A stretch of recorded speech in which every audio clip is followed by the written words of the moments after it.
डर एक एहसास में आपका स्वागत है। इस चैनल पर आपको सुनने को मिलती हैं डरावनी और सच्ची भूतिया कहानियाँ। अगर आपको ऐसी ही वीडियोस देखना पसंद है तो हमारे इस चैनल को सब्सक्राइब करना ना भूलें।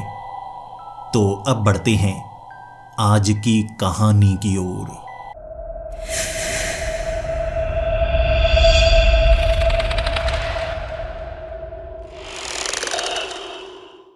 दोस्तों, कहानी शुरू करने से पहले आपसे सिर्फ एक सवाल पूछना चाहता हूं। क्या आपको अंधेरे से डर लगता है? क्या आपको वीरान जगह जाने से डर लगता है? अगर आपका जवाब ना में है तो मेरा यकीन कीजिए, आज की एक कहानी सुनने के बाद ना सिर्फ आप अंधेरे से डरेंगे बल्कि वीरान जगह जाने से डरेंगे। अगर आप ऐसी जगह गलती से पहुंच भी जाएं, आपको ये कहानी याद आएगी। सोचेंगे मेरे बारे में, कहीं आपके साथ भी कुछ ऐसा ना हो जाए। मेरा नाम जेवियर है और उस रात भी लगभग 8 बजे मैं उसी रास्ते पर आ रहा था जहां से हजारों बार गुजर चुका था। रास्ता बहुत ही सुनसान और वीरान था। अंधेरा भी काफी ज्यादा था। थोड़ा थोड़ा ही कुछ नजर आ रहा था। वैसे उस रास्ते पर कम ही लोग आया करते थे। रात के वक्त तो कोई नजर नहीं आता, लेकिन मैं किसी से डरता थोड़े ना था। अगर कोई लड़ना चाहे तो मैं लगभग 2 लोगों से एक साथ लड़ सकता था। जिम में जाकर बॉडी अच्छी बनाई थी, तगड़ा था मैं, 90 किलो वजन था। किसी को भी धक्का दूं तो पीछे जाकर गिरता था, इसीलिए हिम्मत ज्यादा थी। इस रास्ते पर मैं घर की तरफ बढ़े आ रहा। सफर ज्यादा लंबा नहीं था, लगभग 15 मिनट लगेंगे। इस सुनसान रास्ते से मैं निकल जाऊंगा। लेकिन इस बार कुछ अलग हुआ था। मुझे महसूस हुआ जैसे कोई ना कोई मेरा पीछा कर रहा है। मैंने पीछे मुड़कर देखा, लेकिन अंधेरा काफी ज्यादा था। छिपने की जगह बहुत ज्यादा थी। मैं डरा हुआ नहीं, मेरे पास कुछ नहीं था। अगर कोई चोर हो, चोरी करने की कोशिश करे तो मेरे पास कुछ नहीं है। एक निक्कर थी, एक बनियान। जिम से घर की तरफ आ रहा था मैं, लेकिन मुझे महसूस हो रहा कोई ना कोई मेरा पीछा जरूर कर रहा है। इसीलिए मैंने तेज चलना शुरू कर दिया। आगे स्ट्रीट लाइट लगी हुई थी।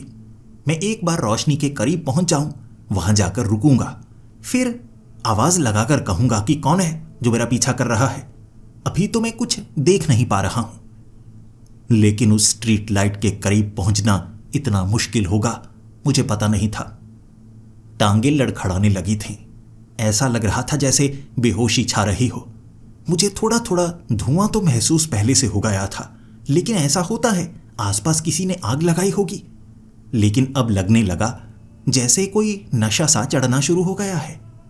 किसी ने मुझे बेहोश करने की कोशिश की होगी, लेकिन अब बहुत देर हो चुकी थी। टांगें लड़खड़ाती गई और एक जगह मैं गिर गया। अब भी पूरी तरह से बेहोश नहीं हुआ था, जैसे शरीर को लकवा मार गया था, लेकिन धीरे धीरे आंखें भी बंद हो गई। मैं बेहोश हो चुका था। सोचने का मौका ही नहीं मिला। जब मेरी आंख खुली, मैं एक कमरे में था।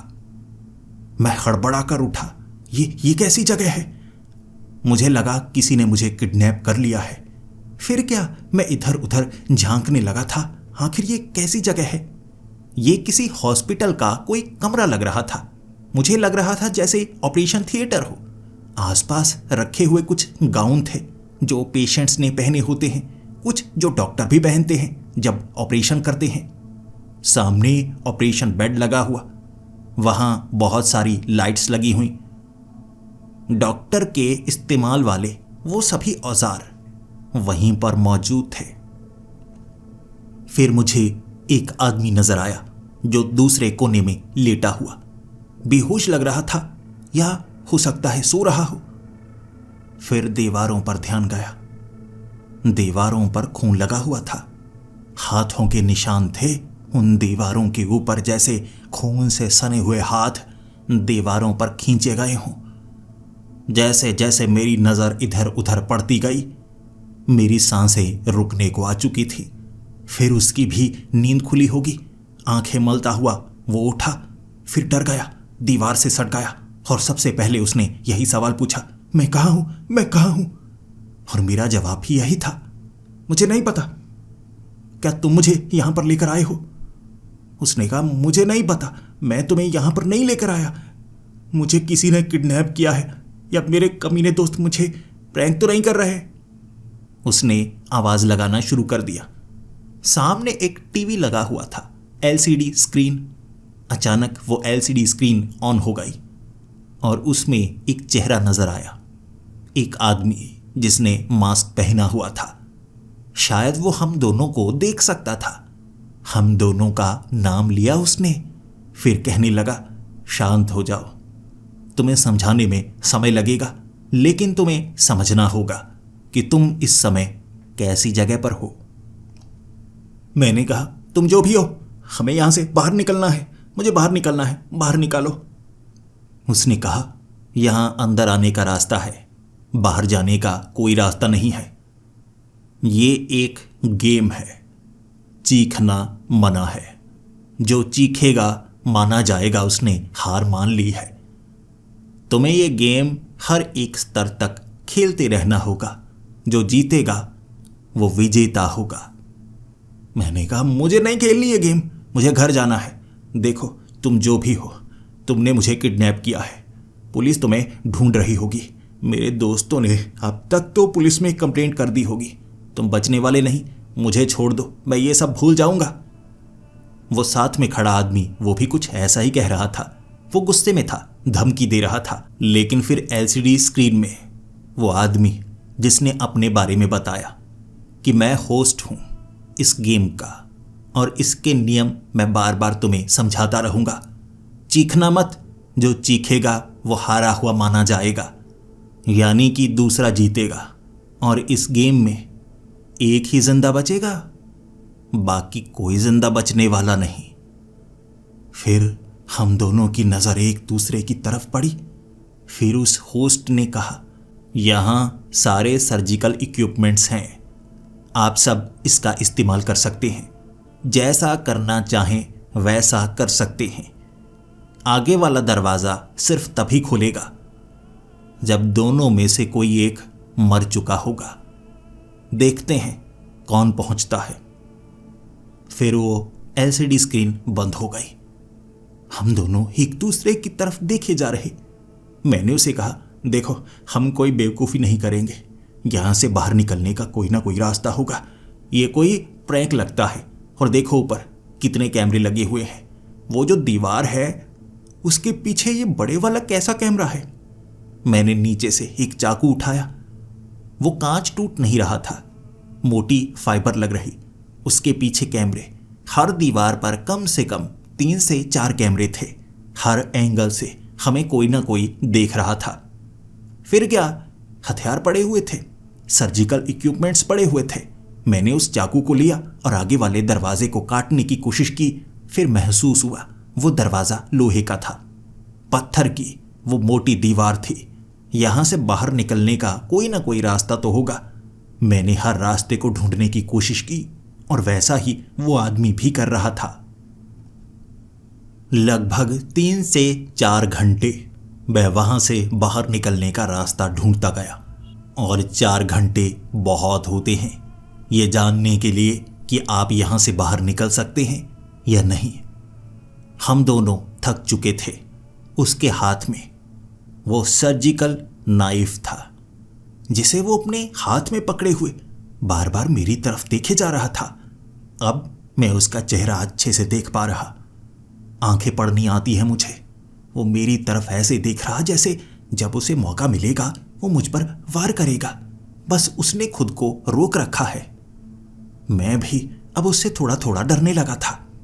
भले ही मुझे लगा करता था कि मैं 2 लोगों को संभाल सकता हूं, लेकिन अगर किसी के हाथ में कोई हथियार हो फिर तो कुछ किया नहीं जा सकता। चाहे आप 20 से 30 साल तक बॉडी बिल्डिंग कर ले, वेट लिफ्टिंग कर ले, जितना तगड़ा होना चाहे तगड़ा हो जाए, लेकिन अगर सामने से कोई रिवॉल्वर लेकर आपके सर के ऊपर रखेगा और गोली चला देगा तो क्या करेंगे आपके मसल्स? मुझे भी यहां पर यही ख्याल आ रहा था। फिर उस आदमी ने कहा, तुम उस टेबल पर चढ़कर ऊपर जो छत है, ये डाउन सीलिंग लगती है, उसे फाड़ने की कोशिश क्यों नहीं करते? क्या ऐसा किया जा सकता है? मैंने छत की तरफ देखा। छत पर डाउन सीलिंग तो थी, लेकिन वो पत्थर थे जिसे मुझे नहीं लगता काटा जा सकता था। लेकिन उसने कहा है तो मुझे लगा कोशिश करनी चाहिए। मैंने वहां पर टेबल लगाया था, लेकिन फिर मेरी नजर उसकी तरफ पड़ी। 2 सर्जिकल नाइफ थे जो उसने अपनी जेब में डाल लिए थे, मुझसे नजरें बचाते हुए। और तब मैं महसूस कर चुका था, अगर इसे मौका मिला ये मुझ पर वार करेगा। उसकी कलाई के ऊपर कई अजीबोगरीब टैटू बने हुए, गर्दन पर भी टैटू बने हुए थे, चेहरे पर छोटा सा कट का निशान था और उसकी बाजू पर कई कट के निशान, जैसे उसने कई बार अपनी नब्ज काटने की कोशिश की हो। और ऐसे लोग पागल होते हैं, इन पर भरोसा नहीं किया जा सकता। हो सकता है ये कोई मुजरिम हो और कई बार जेल जा चुका हो। ऐसे लोग बड़ी आसानी से कत्ल कर सकते हैं, जबकि मैंने तो एक मच्छर तक नहीं मारा था। भले ही शरीर तगड़ा था और लड़ाई झगड़े किया करता, लेकिन किसी को ऐसी चोट पहुंचाना मैं कभी सोच तक नहीं सकता था। मैं जैसे ही उस टेबल के ऊपर चढ़ा, मैंने देख लिया जेब से वो चाकू निकाल रहा था, तो मैंने छलांग लगाई और दूसरी तरफ खड़ा होकर मैं उसे कहने लगा, ये क्या कर रहा है? उसने कहा, देख भाई, माफ़ करना, यहाँ से कोई एक ही निकल सकता है। मैं देख चुका हूँ, दीवार पर हाथ लगाकर वो खून असली है। देख भाई, तुझसे कोई दुश्मनी नहीं है मेरी, लेकिन मैं ज़िंदा रहना चाहता हूँ। मैं ज़िंदा तभी रहूँगा जब तू मरेगा। दीवारों पर खून लगा है और ये खून अलग अलग लोगों का है। यहाँ पर कत्लेआम हो चुका है। इसका मतलब मुझे मारना होगा तुझे, तभी मैं ज़िंदा बचूंगा। ये लोग पागल लगते हैं, माफ़ कर दे भाई। ये कहकर उसने मेरे ऊपर छलांग लगा दी। मेरे हाथ में उस समय सर्जिकल नाइफ नहीं था, लेकिन एक छोटा सा टूल था जो मैंने सीधा उसके कंधे में घुसाया, और उससे पहले वो सर्जिकल नाइफ मेरी बाजू के आर पार कर चुका था, बड़ी तेजी से। भले ही मेरी बाजू का एक कोना ही था, लेकिन मांस के आर पार। फिर उसने खींचा, एक तरफ बाजू का मांस फट चुका था। फिर से उसने वार किया मेरे कंधे के ऊपर। मैं चीख रहा था और इतने में मैंने भी उस पर 2-3 वार कर दिए थे। मेरी एक तरफ से बहुत ज्यादा खून निकल रहा था, जबकि उसकी भी छाती से खून निकल रहा। तब मुझे लगा था ये मुझे मौत के घाट उतार देगा। भले ही मैं उसे समझाने की जितनी भी कोशिश करता, वो पागल हो चुका था। वो बचना चाहता था। हमें यह किडनैप किया गया है। अब खून के निशान फर्श पर काफी ज्यादा बन चुके थे। मेरा भी खून था, उसका भी खून था। एक तरफ पड़ा सर्जिकल नाइफ मैंने उठाया। सर्जिकल नाइफ ज्यादा बड़ा नहीं होता, लेकिन बड़ी आसानी से मांस को काटा जा सकता है। उसके हाथ में भी ऐसा ही नाइफ था। तभी मेरा दिमाग बड़ी तेजी से काम करने लगा। ये शरीर में मेरे बराबर है और इसे किसी को मारने के दांव पे जाते हैं, लेकिन इसकी टांगें कमजोर सी लग रही हैं। अगर मैं इसकी टांगों पर वार करूं तो बड़ी आसानी से इसे नीचे गिरा सकता हूं। फिर क्या, मैंने सर्जिकल नाइफ से उसकी एक टांग पर वार किया, जबकि उसने भी मेरे कंधे के ऊपर हल्का सा वार किया था। फिर वो नीचे गिरा। पीठ पर मैंने इतने वार किए, बाजू पर इतने वार किए, वो खून से लथपथ हो चुका था। लेकिन मैं उसे मौत के घाट उतारना नहीं चाहता था, बस उसे ऐसा बनाना चाहता था कि वो वार ना कर पाए। उसके बाद वो एलसीडी स्क्रीन चली थी जब मैंने 15 से 20 मिनट तक कोई वार नहीं किया, बल्कि उसकी बाजुओं को पीछे बांध दिया था। फिर वो होस्ट कहने लगा, तुम्हें इसे मारना होगा, तभी वो दरवाज़ा खुलेगा। अगर तुम ऐसे ही रहते हो तो भूखे प्यासे यहीं पर रहना होगा जब तक दोनों में से कोई एक मर नहीं जाता। मैंने कहा, मैं किसी को मारना नहीं चाहता, मैं जीत चुका हूं, मुझे बाहर निकालो। उसने कहा, हार जीत मौत पर निर्भर है। जब एक मारा जाएगा इसका मतलब दूसरा जीत जाएगा, या कोई एक चीखेगा तो दूसरा जीत जाएगा। इतना दर्द दो कि सामने वाला चीखे। यहां चीखना मना है। मैं उस आदमी की तरफ देखने लगा। वो किसी तरह उठना चाहता था, उसकी आंखों में गुस्सा था। मैंने उसके कंधे के ऊपर वार करने शुरू कर दिए, बहुत ज्यादा वार किए और उसे चीखने पर मजबूर कर दिया। खून से लथपथ था वो, और जैसे ही वो चीखा, होस्ट फिर से कहने लगा, तुम जीत चुके हो, इसने अपनी हार मान ली। जैसे ये चीख रहा है, इसका मतलब है ये हार मान चुका है। दरवाजा तब खुलेगा जब ये मारा जाएगा। अचानक कमरे में धुआं भरने लगा, बहुत ज्यादा धुआं भरने लगा था। सांस लेने में परेशानी होने लगी थी। मैं करता तो क्या करता, लेकिन फिर भी मैं उसे मारना नहीं चाहता था। अचानक उसके शरीर से खून बहना शुरू हो गया, जैसे शरीर में कई छेद हो गए हों। उस पर गोलियों की बारिश हुई थी, लेकिन किस तरफ से मुझे नहीं पता। उसकी खोपड़ी फट चुकी थी। मैंने उसके दिमाग के हिस्से अपनी आंखों के सामने मेरे पैर के नीचे आते हुए देखे, और फिर दरवाजा खुल चुका था। मैं बहुत घबराया हुआ था। सांस फूल चुकी थी, सांस लेने में परेशानी जो हो रही। तो मैं उस दरवाजे के पार गया, और जैसे ही मैं उस दरवाजे के पार गया, तालियों की आवाजें आने लगी थी। दीवारों में छोटे छोटे स्पीकर लगे हुए, बहुत ज्यादा तालियों की आवाज। मैं कैसी जगह पर आ गया हूं। कुछ हंसने की आवाज थी, कुछ तालियों की आवाज थी, और कुछ वाह वाह वाह वाह ऐसे कर रहे। अब इस कमरे में पूरी तरह से शांति थी। अचानक वहां पर 2 दरवाजे खुले और 4 लोगों को धक्का दिया गया। वो इस कमरे के अंदर आ चुके थे। ये कमरा काफी बड़ा था, काफी शांति थी। अभी वो शांति भंग नहीं हुई थी, लेकिन वो 4 लोग कैसे थे? उनकी आंखें सिली गई थीं, उनके होंठ सिले गए थे। वो मुजरिम लग रहे। शरीर के ऊपर बहुत ज्यादा कट के निशान, बहुत ज्यादा टैटू बने हुए, लेकिन वो ना देख सकते थे, ना बोल सकते थे। और तब होस्ट की आवाज आई, यहां पर एक मेहमान आया है।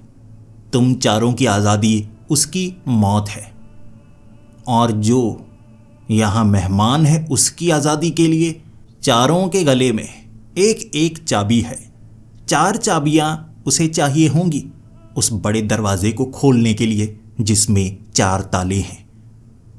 लेकिन ध्यान से देखो, इन चारों के गले में जो चाबी है वो इनकी छाती के मांस से चिपकी हुई है।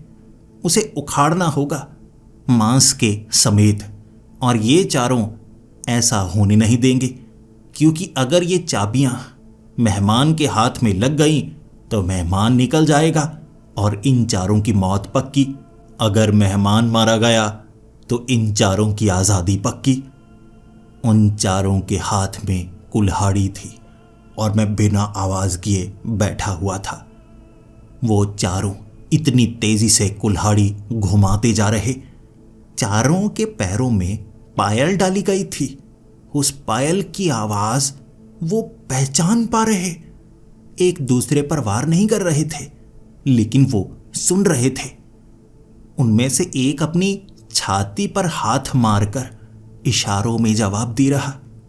उसने अपनी छाती पर हाथ मारा, ठक ठक ठक ठक। दूसरे ने भी ऐसा किया। इशारों में एक दूसरे से बात कर रहे। वो मुझे मौत के घाट उतार देना चाहते थे, और उनके साथ भी कोई बर्बरता से कम नहीं हुआ था। आंखों को सिला गया था ताकि वो देख ना पाए।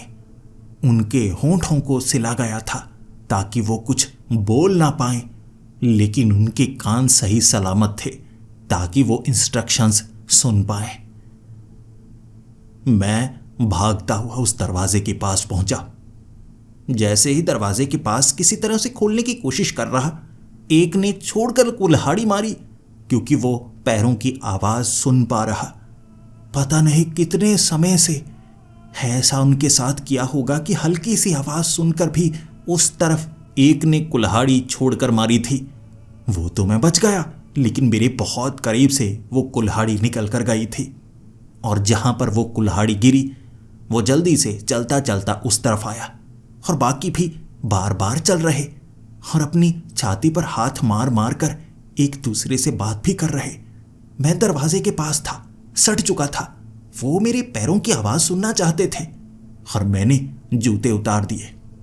नीचे मिट्टी थी, मिट्टी पर पैरों की कोई खास आवाज नहीं आ रही, लेकिन अगर मैं भागूंगा तो आवाज आएगी।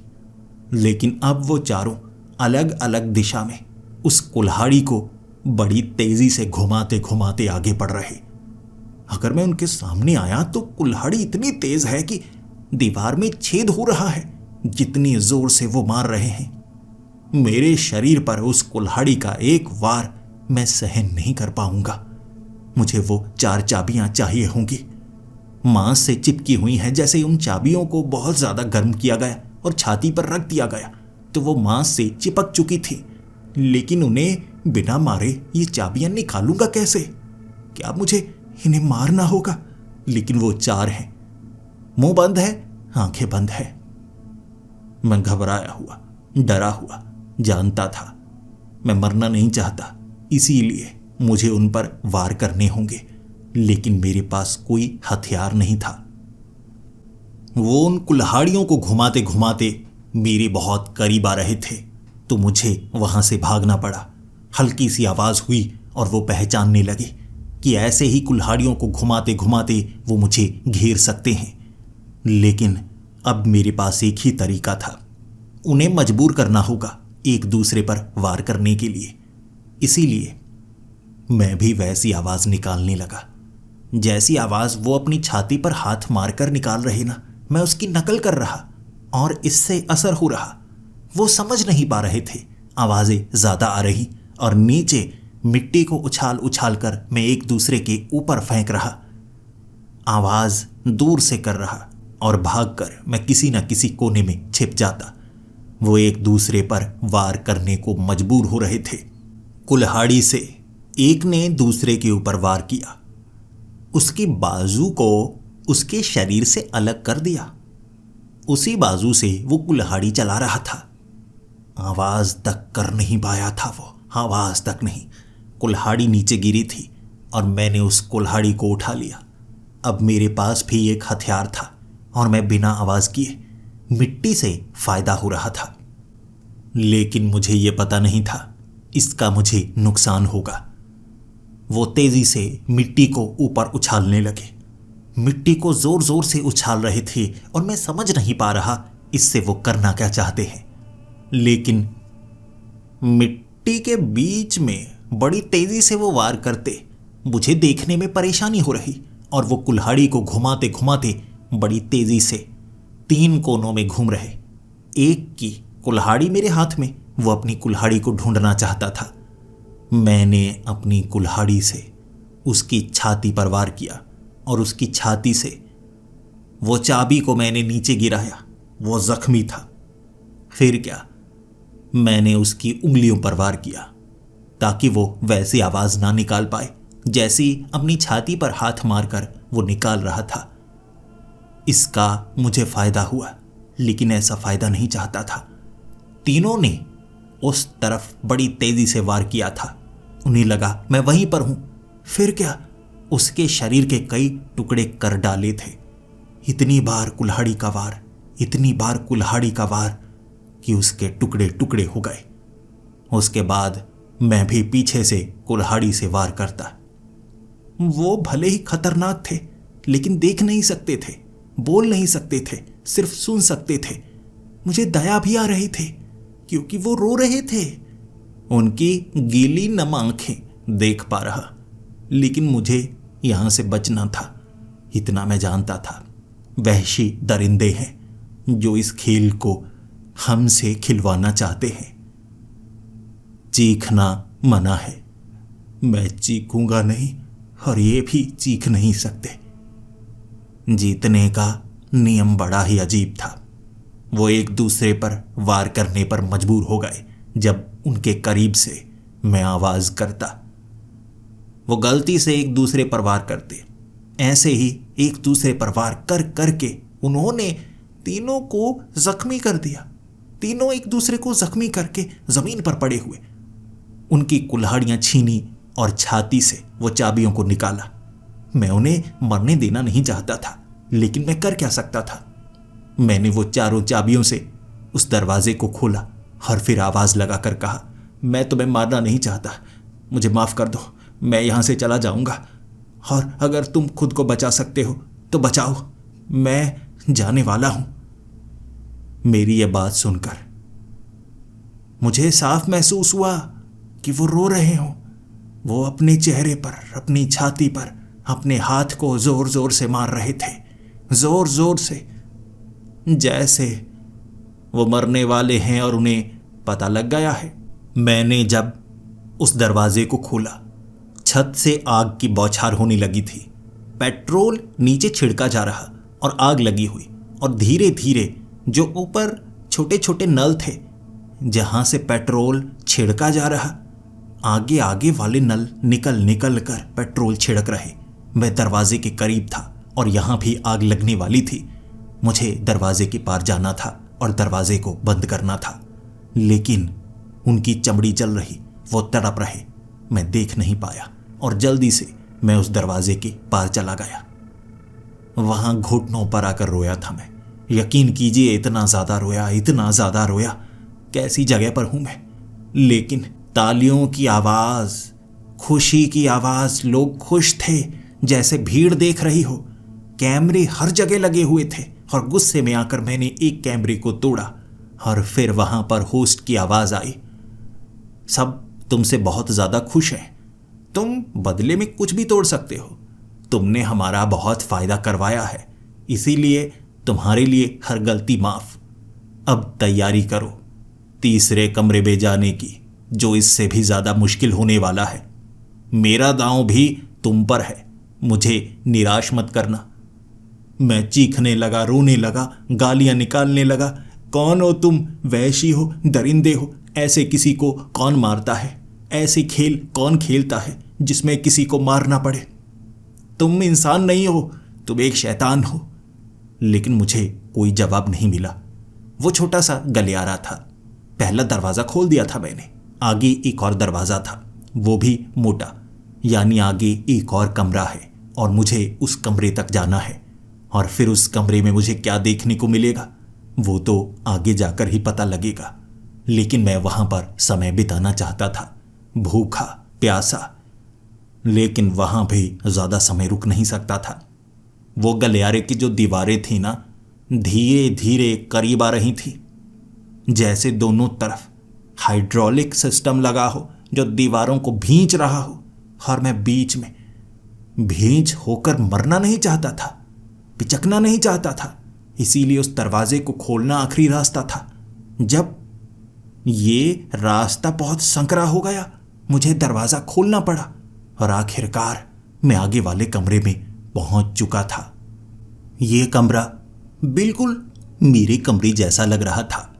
अरे ये तो बिल्कुल वैसा कमरा ही है जैसे मैं अपने ही घर में हूं। बिल्कुल उसकी नकल बनाई गई है। सोफे लगे हुए थे, एक तरफ छोटा बेड लगा हुआ था, फैमिली फोटोज लगी हुई, लेकिन ये वाली फैमिली फोटोज को मैं पहचानता ही नहीं था। ये कौन है? एक औरत, एक आदमी, और बीच में जब मैं छोटा था वो तस्वीर। लेकिन ये मेरे माँ बाप तो हैं ही नहीं। एक और वैसी ही तस्वीर, एक जैसी कई तस्वीरें थी, लेकिन जैसे मेरी माँ बाप की जगह और लोगों को उस तस्वीर में डाला गया था, फोटोशॉप के जरिए किया गया होगा। मैं सोचने पर मजबूर हो गया कि यहां पर क्या खतरा है, मुझे किससे लड़ना होगा, कौन मुझे मारने की कोशिश करेगा। एक दरवाजा खुला, 3 लोग अंदर आए, 3 रोबोट। वो रोबोट थे, मशीनी पुर्जे थे उनके। एक छोटी बच्ची होगी, एक बूढ़ी औरत, एक बूढ़ा आदमी। वो बच्ची बोली, बिल्कुल मेरी आवाज की नकल थी, लेकिन उस बच्ची में वो कहने लगी, भैया आप भूल गए मुझे। मैंने कहा, मेरी कोई बहन नहीं है, ये तस्वीरें क्या हैं?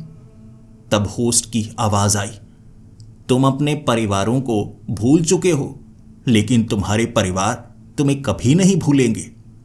याद करने की कोशिश करो। सामने वो कुर्सी लगाई गई है जो तुम्हारे घर में नहीं है, लेकिन यहां पर मिलेगी। तुम्हें उस कुर्सी पर बैठना है और इनके सवालों के जवाब देने हैं। चीखना नहीं है। चीखने का मतलब होगा कि तुमने हार मान ली, और हार मानने का मतलब मौत है। तुम्हें उस कुर्सी पर बैठना होगा। मैं मना कर रहा था, लेकिन वो रोबोट बड़े तगड़े थे। मुझे पकड़ा। मैं भागने की कोशिश करना चाहता था, लेकिन कमरे में भागता तो किस तरफ भागता? पीछे वाला दरवाजा मैं खोल नहीं सकता था। आगे एक मोटा दरवाजा था, उसे खोलना कैसे है मुझे नहीं पता था। धक्का देने की कोशिश की, लेकिन वो दो रोबोट मुझे पकड़कर उस कुर्सी पर बिठा चुके थे। मेरे गले पर पट्टा डाला गया था। मेरी बाजुओं को उस लकड़ी की कुर्सी से बांध दिया गया था, पैरों को भी बांध दिया गया। फिर बिजली की वायर्स थी जो पैरों पर लपेटी गई, हाथों पर लपेटी गई और मेरे सर पर लपेटी गई। मुझे लगा मुझे बिजली के झटके दिए जाएंगे, और सामने से वो औरत, वो रोबोट औरत, बिल्कुल मेरी आवाज में मुझसे सवाल जवाब करने लगी, और उसके सवालों के जवाब मुझे देने थे। उसने सबसे पहला सवाल मुझसे यही पूछा, तुमने हमें क्यों छोड़ा था? मेरे पास इसका कोई जवाब नहीं था। मैं चुप था। उसने फिर से कहा, जल्दी जवाब दो, जवाब तुम्हें देना होगा। मैंने कहा, मैंने तुम्हें नहीं छोड़ा। और फिर 1 सेकंड के लिए मुझे बिजली का झटका दिया गया था। आंखें खुल गई। बहुत तगड़ा बिजली का झटका था वो। फिर हंसने की हल्की सी आवाज आई, और फिर से वो रोबोट ने मुझसे सवाल पूछा, क्या तुम्हें याद है उस रात तुमने किचन में क्या किया था जब सभी बर्तन गिर गए थे? मैं घबराया हुआ, मैं क्या कहता, मुझे नहीं पता। और फिर 2 सेकंड के लिए बिजली का झटका जिसने मेरे शरीर को हिलाकर रख दिया। मैं चीखा नहीं था। मैंने अपने मुंह को बंद रखा था कि अगर मैं चीखा तो मुझे मौत के घाट उतार दिया जाएगा। फिर उस बच्ची ने सवाल पूछा, भैया आप मुझे अपने साथ क्यों नहीं लेकर जाते थे? मैं उसका क्या जवाब देता? मेरी कोई बहन नहीं है, ये लड़की बनी हुई है, क्या है ये? तो मैंने बनावटी जवाब दिया, मुझे तुम पसंद नहीं थी, लड़के मेरा मजाक बनाते थे तो मैं तो तुम्हें लेकर नहीं जाता था। उसने कहा, गलत जवाब। आप मुझे इसलिए नहीं लेकर जाते थे क्योंकि आप मुझसे प्यार नहीं करते थे। 1 सेकंड के लिए बिजली का झटका, और फिर से उसका सवाल बदल गया, भैया आपने सबसे पहला तोहफा मुझे क्या दिया था जो अपनी तनख्वाह से लेकर दिया? मैंने कह दिया, गुलदस्ता। मुझे कोई जवाब पता नहीं था। मुझे बिजली के झटके दिए जा रहे, और इस बार 3 सेकंड के लिए जो बिजली का झटका दिया था, मुझे लगा था मैं मर जाऊंगा, लेकिन फिर वो बिजली का झटका बंद हुआ। मैं रोने लगा, गिड़गिड़ाने लगा, मुझे माफ कर दो, मुझे माफ कर दो। सवाल पूछे जा रहे थे, लेकिन मैं सही जवाब दे नहीं पा रहा था। वो मेरा परिवार नहीं था, तो मैं सही जवाब देता तो कैसे देता? बिजली के झटके मुझे बहुत ज़्यादा दिए गए। और फिर होस्ट की आवाज़ आई, अब इस सवाल जवाब से कोई खास फायदा होने वाला नहीं है, तुम्हें निर्णय लेना होगा। अब तुम समझ पा रहे होगे कि ये तुम्हारा असली परिवार है या नहीं है। अगर नहीं है तो तुम्हें अपने परिवार के बारे में तो सब कुछ पता होगा। तुम किसी की जान बचाना चाहते हो या नहीं? मैंने हाँ में जवाब दिया। मुझे बिजली का झटका नहीं मिला था, लेकिन आगे बड़ी पेंटिंग लगी हुई थी जो कि मेरे कमरे में भी है।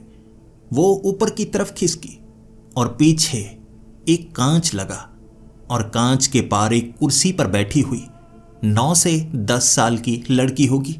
वो असली लड़की थी जो रो रही थी, इधर उधर झांक रही थी, और फिर होस्ट ने जवाब पूछा था, तुम्हें अब ये बताना होगा ये लड़की असली है या नकली है।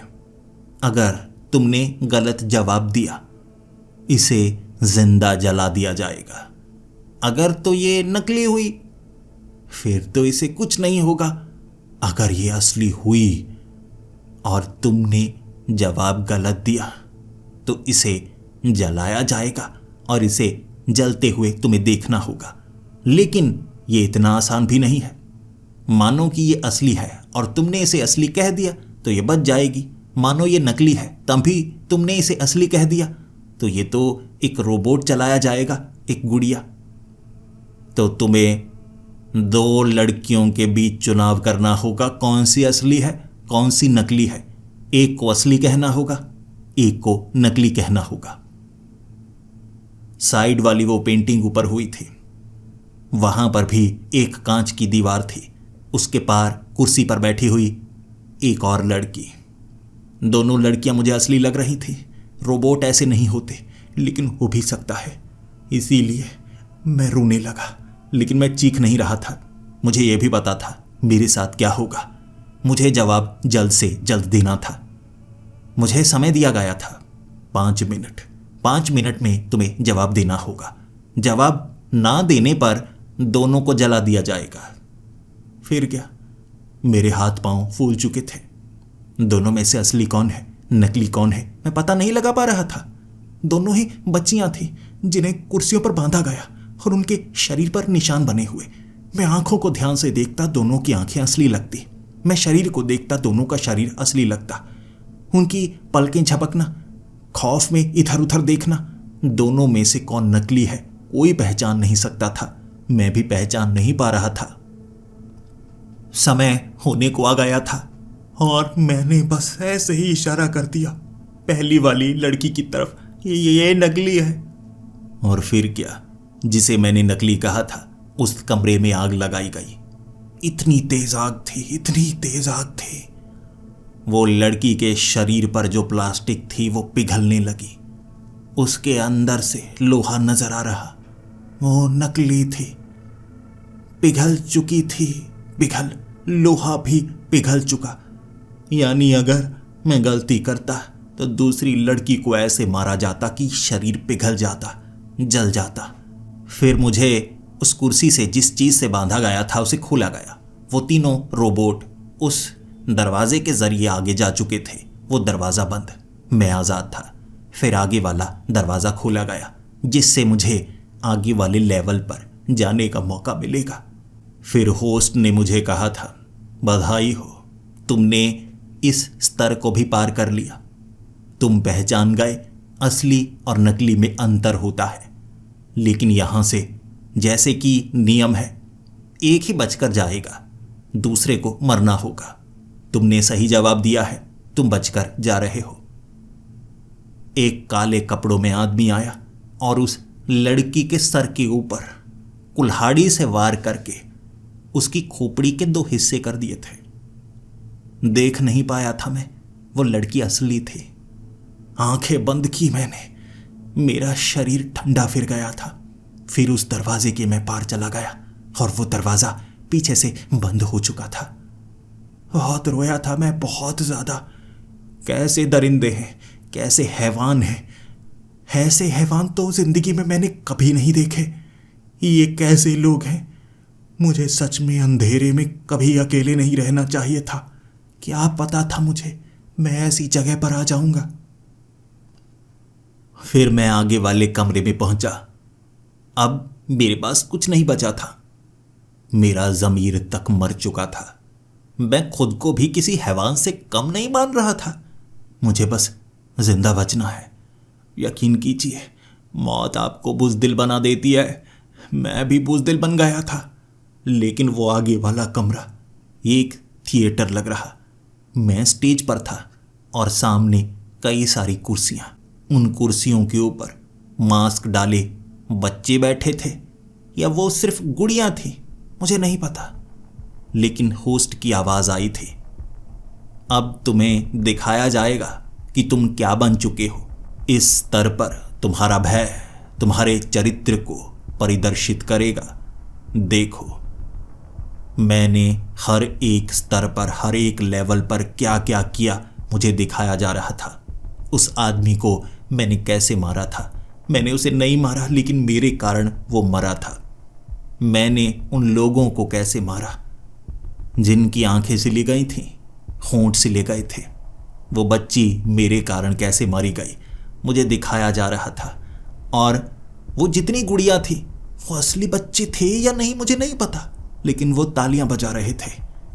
फिर क्या, उस होस्ट की आवाज आई, भीड़ बच्चों की है लेकिन एक इंसान बड़ा है। अब ताकत देखनी है, बच्चों में ताकत होती है या बड़ों में ताकत होती है। बच्चे निहत्थे हैं, बड़े के पास एक तलवार है। बच्चे निहत्थे अगर गला घोंट दें, मार दें, तो वो आज़ाद होंगे, लेकिन सभी बच्चे असली नहीं हैं। और तुम्हें बचने के लिए इस तलवार का इस्तेमाल करना होगा। 50 बच्चे हैं, कुछ असली कुछ नकली, वार सब पर करना होगा। सबको काटोगे तो जिंदा बचकर आगे जा पाओगे। मेरे हाथ पांव फूल गए। मैं जानता था इस स्तर पर, इस लेवल पर भी धोखा होगा, लेकिन वो सभी बच्चे बड़ी तेजी से मुझ पर वार करने के लिए बढ़ने लगे थे, बहुत तेज। कुछ काट रहे, कुछ मुझे धक्का दे रहे। वो मशीनें थीं या असली बच्चे, मैं समझ ही नहीं पा रहा। मेरे पास कोई रास्ता नहीं था। वो मुझे ऐसे काट रहे कि पास में पड़ी उस तलवार को कोई हाथ नहीं लगा सकता था। नियमों के अनुसार बच्चे हथियार का इस्तेमाल नहीं कर सकते, बड़े कर सकते हैं। बच्चे मासूम होते हैं, बड़े वहशी होते हैं। तो मुझे वो वहशी बनना पड़ा। उस तलवार से मैंने वार करना शुरू कर दिया। कुछ बच्चे मुझे रोकना चाहते थे, लेकिन मैंने उन्हें काटा। वो लकड़ी की गुड़िया के समान थे, लेकिन वो रोबोट ऐसे बनाए गए जैसे बिल्कुल असली की तरह लग रहे। मैंने उन रोबोट को काटा। एक बच्चे की गर्दन धड़ से जब अलग हुई, खून हर तरफ फैल चुका था। अब मैं समझ गया, इनमें से असली बच्चे भी हैं, लेकिन कपड़े सबके ऊपर ऐसे डाले गए थे, असली नकली की कोई पहचान कर नहीं सकता था। हर कोई मुझे मारना चाहता था। बचने के लिए मैं भी वार करता गया। वो तलवार इतनी तेज धार थी, मैंने सबको एक एक करके काट डाला। वहां खून ही खून था और मैंने अंदाजा लगाया इनमें से 6 बच्चे थे, 6 असली बच्चे जिन्हें मैंने काटा था। फिर क्या, खून से लथपथ था मैं। ऊपर आसमान की तरफ देखना चाहता था, लेकिन इस छत में मुझे आसमान भी नजर नहीं आ रहा। ऐसा लग रहा जैसे मैं नर्क में हूं। मुझे ये सजा दी जा रही है। और फिर आगे वाला वो दरवाजा खुला था और उस होस्ट ने कहा था कि तुम आगे जा सकते हो। तालियों की गड़गड़ाहट हर तरफ गूंज रही थी। होस्ट ने कहा था, सब बहुत खुश हैं, आखिरी लेवल तुम पार कर लोगे। मैंने तुम्हारे ऊपर दाव लगाया है। हर कोई अब तुम पर ही दाव लगाए बैठा है। पार कर लेना, पार कर लेना। इससे पहले ऐसा खिलाड़ी हमारे पास तो नहीं आया था। आगे वाले उस कमरे में मैंने देखा कुछ नहीं था। वो एक सफेद कमरा था और आगे एक लाल दरवाजा। अब उस लाल दरवाजे में कांच भी लगा हुआ और बाहर से आ रही रोशनी ये साफ बयां कर रही थी कि ये धूप है। उस पर एग्जिट लिखा भी था। मैं थोड़ा सा उसकी तरफ बढ़ना चाहता था, तभी पीछे से आवाज आई। मैंने जब दरवाजा खोला ना, पीछे तो देखा ही नहीं। मैंने पीछे मुड़कर देखा। एक आदमी था काले कपड़े में। उसने खुद को पूरी तरह से ढक रखा और उसे देखते ही मैं डर चुका था। जैसे ही मैं पीछे गिरा, उसने अपने शरीर के ऊपर से वो काला चोला उतारा। उसकी आवाज साफ साफ मैं पहचान गया। ये होस्ट था, इस गेम को चलाने वाला होस्ट। मैंने उससे सवाल किया, तुम ये क्यों कर रहे हो? उसने कहा, मैं नहीं कर रहा, ये वो लोग कर रहे हैं जो इस गेम को चलाना चाहते थे। मैं सिर्फ होस्ट का काम कर रहा हूं। डार्क वेब पर तुम्हें नहीं पता, इस तरह इंसानों को खेल खेलते हुए देखने वाले कितने लोग हैं। जानवरों के खेल सब देखते हैं, कीड़ों के खेल सब देखते हैं, पंछियों के खेल सब देखते हैं, लेकिन इंसानों के साथ खेल देखने की हिम्मत सब में नहीं होती। इसे सभ्य नहीं माना जाता, इसीलिए इसके बारे में किसी को पता नहीं। लेकिन तुम्हें नहीं पता, इस बार सबसे ज्यादा लोग हैं जो इसे देख पा रहे हैं, और इसे देखने की कीमत भी बहुत ज्यादा होती है। तुम्हें बाहर निकलने के लिए अब आखिरी काम करना होगा। मैं भी नियमों से बंधा हुआ हूं, मैं भी इसका हिस्सा हूं। तुम भी नियमों से बंधे हुए हो, तुम भी इसके हिस्से हो। चुन लो हथियार। पीछे जो बक्सा पड़ा है खोलो, उसमें तुम्हारे हथियार हैं। इस तरफ वाले बक्से में मेरे हथियार हैं। चुनो कोई ऐसा हथियार जो मुझे मार सके, और मैं चुनूंगा ऐसा हथियार जो तुम्हें मार सके। आखिरी लड़ाई है ये। तुम्हें मुझ पर गुस्सा नहीं है कि इतना सब कुछ मैंने क्यों करवाया? सच में मुझे उस पर बहुत ज्यादा गुस्सा था। मैं उसे खुद मौत के घाट उतारना चाहता था। उसने अपना चेहरा तक दिखा दिया था। लेकिन फिर मुझे लगा, अगर मैंने ऐसा किया तो मैं बिल्कुल उनके जैसा ही तो बन जाऊंगा। वो खुद चाहते हैं कि मैं उसे मारूं, लेकिन बचने का और कोई तरीका भी तो नहीं है। उसे मारूंगा तभी तो वो दरवाजा खुलेगा। मुझे उसे मारना होगा, मौत के घाट उतारना होगा। मैं जल्दी से उस बक्से की तरफ भागा, और उतनी तेजी उसने भी दिखाई। वहां पर तलवार थी, वहां पर कुल्हाड़ी थी, वहां पर एक बेसबॉल बैट था जिसमें कीलें लगी हुई थी। मैंने उस बेसबॉल के बैट का चुनाव किया, उसने तलवार का चुनाव किया। मैंने उस पर वार करने शुरू कर दिए। शुरुआत में तो तलवार और बेसबॉल का बैट ही टकरा रहा था। उसने बेसबॉल के बैट का आगे का हिस्सा काट डाला था। 3 वार किए उसने, लेकिन मुझे पता लग गया, अगर मैं बेसबॉल के बैट को तेजी से घुमाऊंगा, उस तलवार से बेसबॉल का बैट कट नहीं पाएगा। कीले हैं इसमें। मैंने भी जोरदार वार किए, उसने भी जोरदार वार किए।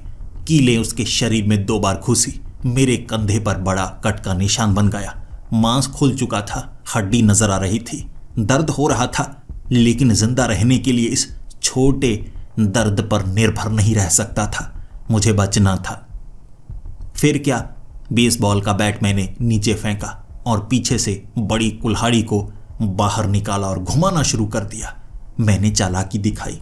उसने जैसे ही तलवार फेंक कर किसी और हथियार का चुनाव करने की सोची, मैंने उसकी पीठ पर वार किया था। कुल्हाड़ी को छोड़कर मारा। उसकी पीठ में वो कुल्हाड़ी धंस चुकी थी। वो घुटनों पर आया, लेकिन फिर से उठ गया। हंसा था। दर्द नहीं हुआ जैसे, या दर्द से कराह रहा था, लेकिन फिर भी हंस रहा था और कह रहा, वाह, लगता है इस बार कोई है जो मुझे मार डालेगा।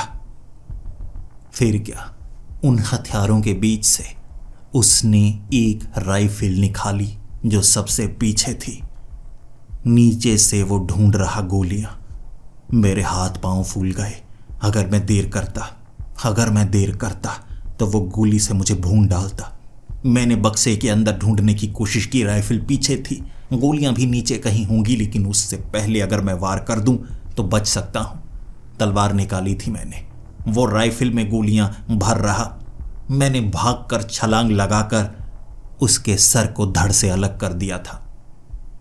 उसका सर एक तरफ पड़ा था, उसका धड़ खून से लथपथ, और तालियों की आवाज आई थी। तालियों की आवाज बहुत समय गूंजती रही, लेकिन किसी और की आवाज नहीं आई। मैं जख्मी था। फिर उठा मैं। दरवाजा कोई खुलेगा या नहीं? मैंने उस दरवाजे को धक्का देने की कोशिश की, लेकिन वो जो हैंडल था उस पर एक कागज चिपका हुआ था। मैंने उस कागज को अपने हाथ में लिया। दरवाजा खुला था। मैं शायद आजाद था। वो एक छोटा सा गलियारा था, एक सुरंग जिसके आगे मुझे धूप नजर आ रही। कोई दरवाजा नहीं।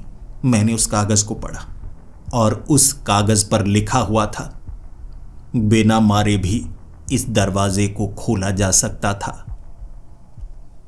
और मैं सन्न था। मैं शैतान बन गया। उन्होंने मुझे भी शैतान बना दिया। मैंने कोशिश तक ना की इस दरवाजे को खोलने की। जैसा पहले हुआ मुझे लगा वैसा ही होगा। मैं रोने लगा था, और वहां मेरे चेहरे के ऊपर जैसे किसी ने गैस का छिड़काव किया हो। मेरी आंखें बंद हो चुकी थी। मैं बेहोश हो चुका था। उसके बाद कितने समय में बेहोश रहा मुझे नहीं पता, लेकिन जहां से मुझे उठाया गया था मैं वहीं पर गिरा हुआ था। अंधेरा था, मेरे कंधे को सिला गया था, मेरा इलाज किया गया था। कई दिनों से शायद मैं बेहोश रहा हूं। भागा मैं घर की तरफ। घर पहुंचकर मुझे ऐसा लगा था मैं बच चुका हूं। मैंने पुलिस को फ़ोन लगाया था, सब कुछ बताया था मैंने, लेकिन मेरी बात पर कोई यकीन नहीं कर पा रहा। मैंने खुद कहा मैंने लोगों को मारा है, मैंने उनका कत्ल किया है। मुझे किडनैप किया गया था और सच में पिछले 10 दिनों से मैं गायब था।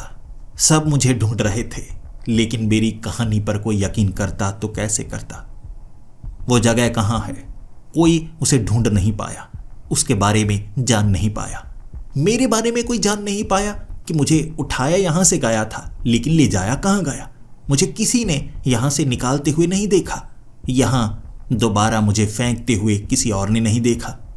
वो लोग कौन थे जो डार्क वेब पर इंसानी खून का खेल खेलते हैं? लेकिन अब अंधेरे से बहुत ज़्यादा डर लगता है मुझे। सुनसान जगह पर मैं नहीं जाता, काम करने का मन नहीं करता, बैठा रहता हूँ कमरे में मौत का इंतज़ार करते हुए। बदल दिया है उन्होंने मुझे। अब टीवी पर किसी की मौत से डर नहीं लगता।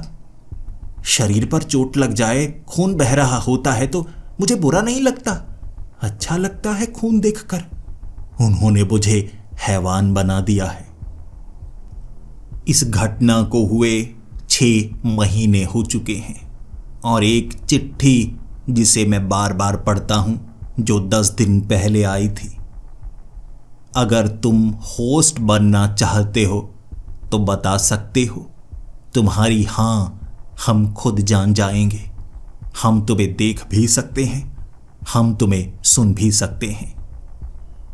मैं नहीं जानता मैं क्या करूं, इतना जानता हूं मैं शैतान बन चुका हूं। उस जगह ने मुझे बदल दिया है।